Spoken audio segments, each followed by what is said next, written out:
예. 알겠습니다. 자, 지금 어쨌든 이 검찰 독재 정권을 온 국민의 지혜와 힘으로 무너뜨리고 새로운 정부를 설립했고 그 중에 가장 중요한 과제가 지금 검찰개혁, 사법개혁입니다. 네. 어제 혹시 정성호 장관 후보자에 대한 인사청문회 지켜보셨습니까? 다 보지는 않고요. 언론에 보도된 것만 봤습니다. 좀 어떠셨어요, 일단? 뭐 사실 저는 정치인 출신 법무부 장관에 대해서 좀 큰 신뢰를 갖고 있지는 않아요. 아, 예. 왜냐하면은 정치인이면 이게 주어진 과제에 집중을 해야 되는데 어떤 개혁 과제에 대해서는 또 이런저런 반대 목소리가 나오지 않습니까? 그럼 그거를 꼭 얘기를 듣고 중재를 해서 뭔가 합리적인 절충안을 만들어내려고 지금 자꾸 그런 행태를 정치인들이 보통 보이거든요.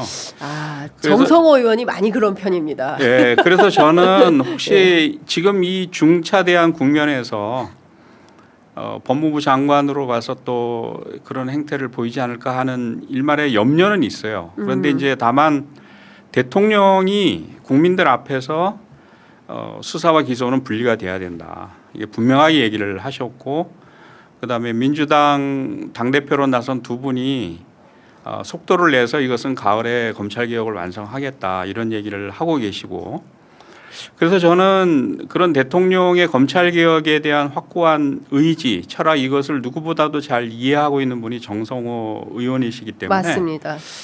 이번에는 아마 확고한 의지를 갖고 이 검찰 개혁을 완성시키지 않을까 이런 기대도 큽니다. 예, 꼭 잘 해주시기를 부탁드립니다. 네. 예. 제가 사실은 정성호 후보자하고 통화를 했는데요. 네. 왜 의원님을 장관 후보자로 대통령이 보냈다고 생각하십니까? 아, 장기작을 몰라서 물어요. 형, 나 대신 칼 좀 맞아줘. 네. 네, 그러니까 뭐 어떤 압박이 오더라도 반드시 검찰 개혁을 완수하라는 그런 미션 아니겠냐. 그리고 내가 이재명의 청을 어떻게 거절하겠냐. 나는 그걸 할 수밖에 없다. 이제 이런 말씀하셔서 제가 보기에는 평소에는 굉장히 양쪽의 얘기를 다 듣고 절충하는 스타일이세요. 네. 그래서 민주당 안에서는 수박 뭐 이렇게 찍혀 있는 분이기도 한데 이번만큼은 확실하게 대통령의 뜻을 이행할 최적임자다. 이렇게 본인도 이해하고 그런 것 같습니다. 정치권 내부 취재해보면 그런 얘기들이 좀 나오는 것 같습니다. 그런데 어제 청문 과정에서 제가 귀를 좀 의심할 만한 언급을 들었는데요.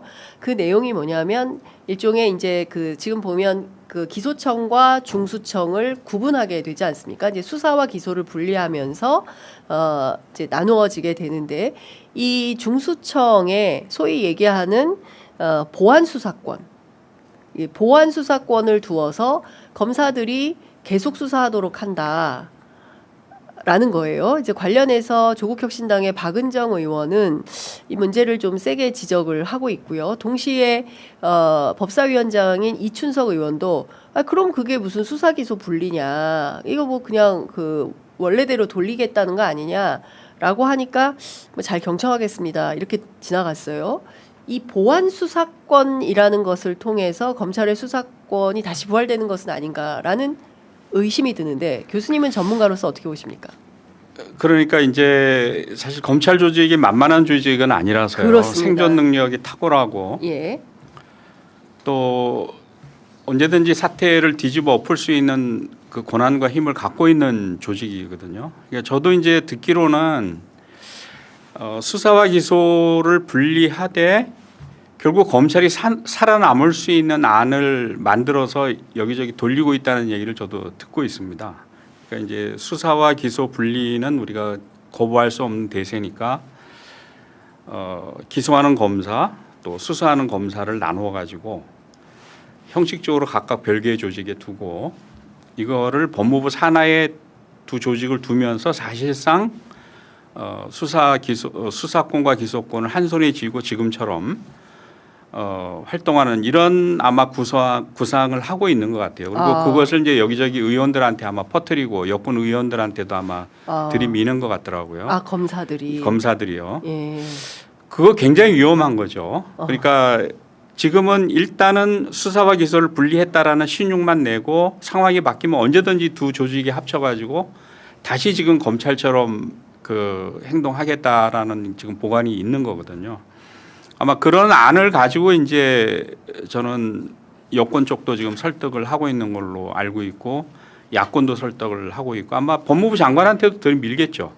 그러니까 장관한테도 이제 가장 좋은 얘기하기 좋은 게 보안 수사권입니다. 그러니까 보안 수사라는 것은 뭐 중수청과 경찰 국수본에서 수사가 돼서 넘어오는 사건을 우리가 기소하기 위해서 이 부분을 우리가 직접 더 수사를 해봐야 되겠다. 그리고 이제 그런 규정이 만들어지면 항상 또 관련 사건에 대한 수사가 가능하도록 이런 조항이 들어가거든요. 그렇습니다. 예. 그렇게 되면 검찰 수사권이 그대로 살아남는 거예요. 말은 보안 수사지만 검찰의 직접 수사권이 여전히 살아남는 것이기 때문에 이것을 불씨로 해가지고 결국은 다 살아납니다. 불이 활활 다시 타오르게 되는 거죠. 그래서 저는 이런 안에 이런 목소리에 절대 법무부 장관이 귀를 기울이면 안 된다. 그것은 결국 이재명 정부를 죽이는 것이고 대통령을 저는 죽이는 길이라고 보거든요. 지금 만약에 검찰에서 수사권을 분리해내지 못하면 예. 한번 두고 보세요. 제가 장담을 하는데 예. 한 3년 지나면 그다음에는 검찰의 칼날이 이재명 정부를 향합니다. 그다음에 이재명 대통령을 향하고 예. 5년 후에 정부가 바뀌면 서로 그것이 민주정부가 들어오더라도 검찰은 칼을 휘두릅니다. 절대 그런 목소리에 귀를 기울이면 안 됩니다. 예. 그래서 기소권을 쥐고 있는 검찰은 기소만 하도록 하고 네. 수사권은 철저히 분리를 해내야 됩니다. 예. 그러니까 그러기 위해서는 수사하는 조직도 절대 법무부 하에 두어서는 안 되고요. 제가 정성호 법무부 장관이 청문회 전에 한 발언 중에서 정말 심각하게 생각하는 것은 그겁니다. 기소하는 검찰, 수사하는 검찰을 나눠 가지고 네. 기소청을 만들 때 중대범죄검찰청이라는 걸 둬가지고 거기에 수사하는 검사들을 분리해서 따로 배치를 하겠다. 중대범죄 수사청이 검찰청. 아니라 검찰청.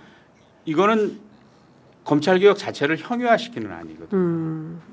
절대 그 안에 그 현혹이 돼서는 안 된다. 네. 그래서 검찰은 일체 수사에 손을 댈 수 없도록 이번에 예.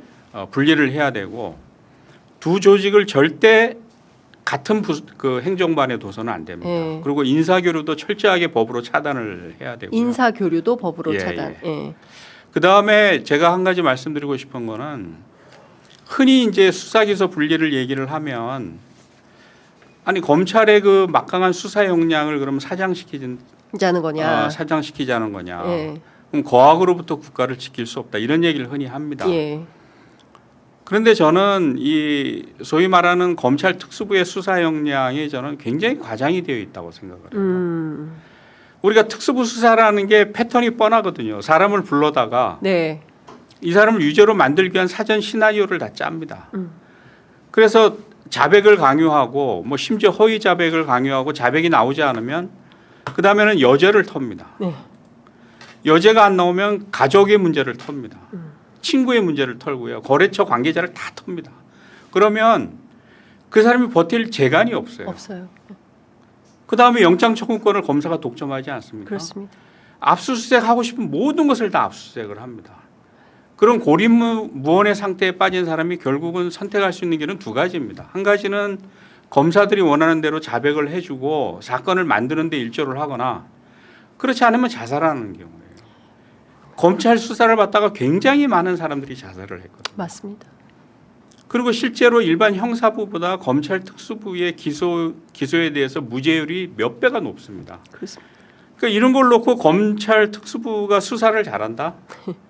그건 아무나 갖다 놔도 그런 식으로 수사를 하면 다 잘하죠. 다 잘합니다. 예. 저는 굉장히 과장이 돼 있다고 생각을 해요. 그래서 이 검찰 특수부의 수사 역량을 우리가 사장시킬 수 없다. 이런 논리는 저는 허구다. 이렇게 생각을 합니다. 예. 그 대표적인 사람이 바로 이화영 전 평화부지사 아닌가 싶습니다.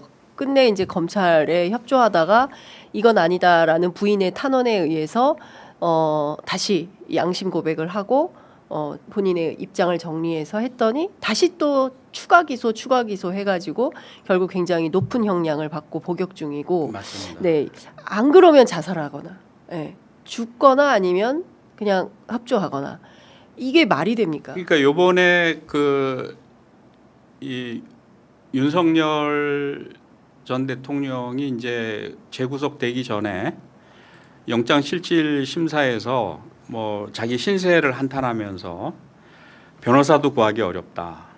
기록이 너무 많아서 대비할 수가 없다. 뭐 부하들은 다 자기 살 길을 떠나서 나 혼자 지금 외면을 고립무원이다. 뭐 이런 얘기를 했다는데 그게 윤석열의 과거의 수사 스타일이었습니다. 지금 이화영 사건 뭐 얘기를 하셨는데 네. 보통 특수부에서 수사를 하면 이들이 만들어내는 수사 기록이 한 7만 건, 많은 경우에 뭐 12만 건, 20만 건 이렇게 됩니다. 제가 알기로는 이재명 대통령 관련 수사 기록도 다 모으면 20만 건이 넘는 걸로 알고 있거든요. 네. 20만 건이 넘는 수사 기록을 만들어내면 네. 그걸 변호사가 몇 명이 붙어야 수사 기록을 다 검토하고 재판에 대비할 수 있겠어요. 그렇죠. 근데 변호사가 붙으면 검찰이 여기저기 음으로 양으로 압력을 넣어가지고 다 떨어지게 그렇죠. 떨어져 나가게 만듭니다. 예. 변호사가 붙어 있기가 쉽지가 않아요. 변호사가 한두 명 붙어가지고 수만 페이지가 넘는 수사 기록을 어떻게 검토를 하고 대비를 합니까? 그렇습니다. 재판부도 마찬가지예요. 예. 아무리 3인의 합의 재판부를 할지라도 많은 사건을 처리하는 재판부가 한 사건에 수만 페이지가 넘는 수사 기록이 넘어오게 되면 그거 다 검토를 못 합니다. 그러니까 검사들이 기소를 해놓고 또 공판정에 검사들이 막 7명씩 10명씩 들어갑니다. 중요한 사건은. 그렇죠. 그렇게 되면 변호사도 제대로 기록 검토를 못하고 네. 재판부도 제대로 기록 검토를 못하고 이렇게 되면 재판 자체가 검사들이 원하는 대로 끌려갈 수밖에 없어요. 그렇죠. 사실상 그렇게 만들어 놓습니다. 예. 그렇게 해놓고 이제 윤석열 본인이 그런 위치에 처하게 되니까 한탄을 하는 거예요. 예. 정말 나쁜 사람이죠. 이 사람. 정말 나쁜 사람이죠. 근데 지금 특수부가 그런 아주 못된 이런 수사 관행을 지금도 유지를 하고 있거든요. 네. 근데 이런 특수부 수사를 놓고 뭐 수사력은 뛰어나다. 저는 그건 말이 안 된다는 말이 안 되는 주장이라고 생각을 하거든요.